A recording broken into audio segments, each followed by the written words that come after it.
तरह से देखते हैं? देखिए, हम लोग कांग्रेस पार्टी के लोग कभी तीखा हमला नहीं करते, कभी लड़ने के मूड में नहीं आते। भाजपा वाले पता नहीं, इस बार तो ऐसा लग रहा है कि लड़ने के लिए चुनाव लड़ रहे हैं।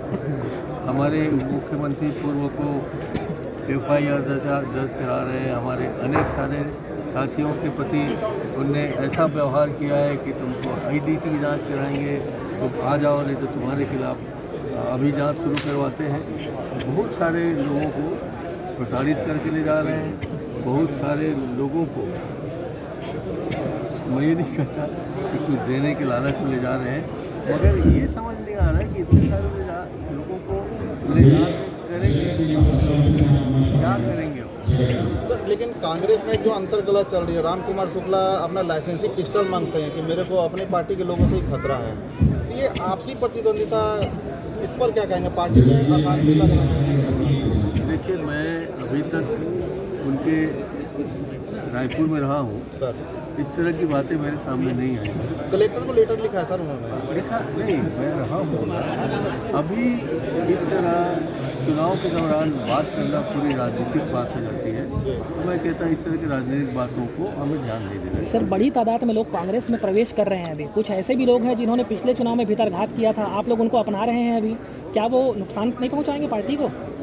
देखिए, उनसे गलती हो गई कुछ लोगों से। कुछ लोगों ने लिख के दिया कि हमने आवेश में, विद्वेष में एक दूसरे के कहने से ऐसा कहा किया है। और ऐसे समय जबकि लोग भाग भाग के भाजपा में जा रहे हैं, यदि वो कांग्रेस में अपनी गलती को स्वीकार कर जाना चाहते हैं तो हमें लेने में कोई गुरेज नहीं है।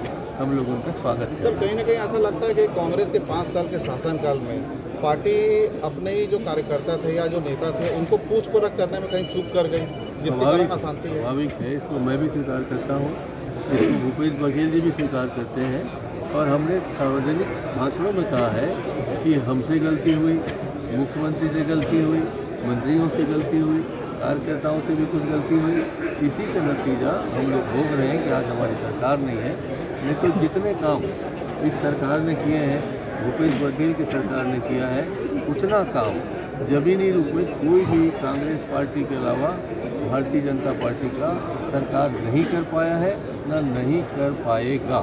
आज अरुण साहब का एक बयान आया है सर कि अब भूपेश है तो भरोसा नारा कहीं दिख नहीं रहा है। राजनांदगांव में खुद भूपेश बघेल अकेले पड़ गए हैं। मंच पर भी सर उनके खिलाफ तो कार्यकर्ता ने कांग्रेस पार्टी को जिताने के लिए दिया गया था। सर, कांग्रेस पार्टी के कार्यक्रमों पर जो भरोसा किया था इसलिए दिया गया था। जी। अरुण साहू जी अब आए हैं, देखते हैं 2 महीने तो हुए अभी, कितने महीने चल पाते हैं, कितने महीने चला पाते हैं, उनका पद कितने दिन का है, अभी तो कुछ दिनों में पता लगेगा।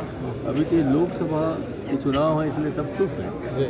अब तो हम लोग जब चिल्लाएंगे चुनाव के बाद कि आज की राजनीति में मंत्री लोग होटल में बैठ के उगाही कर रहे हैं, ये मुझे नहीं कहना चाहिए, मगर मैं कह रहा हूँ। किस टाइम का कौन से मंत्री हैं सर? टाइप का आप सब जानते हो। और वो कौन मंत्री हैं सर? नाम भी बता दीजिए। चुनाव के बाद बाहर बता दूंगा।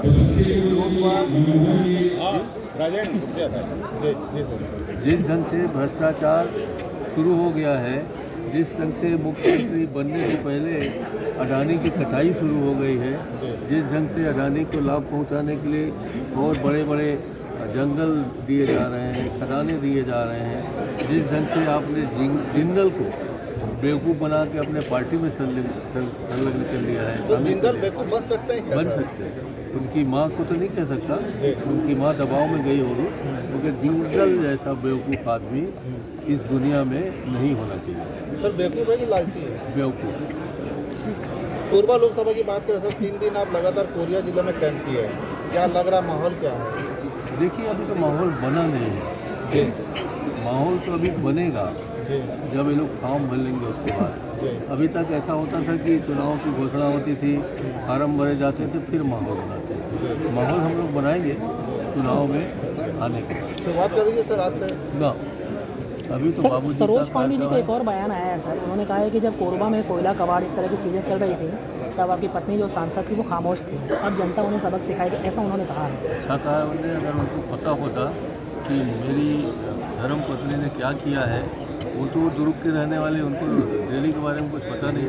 मैं यहाँ क्या करता हूँ, मेरी बीवी क्या करती है, हमारे कार्यकर्ता क्या करते हैं, वो तो पूछ पूछ के सीख रही है।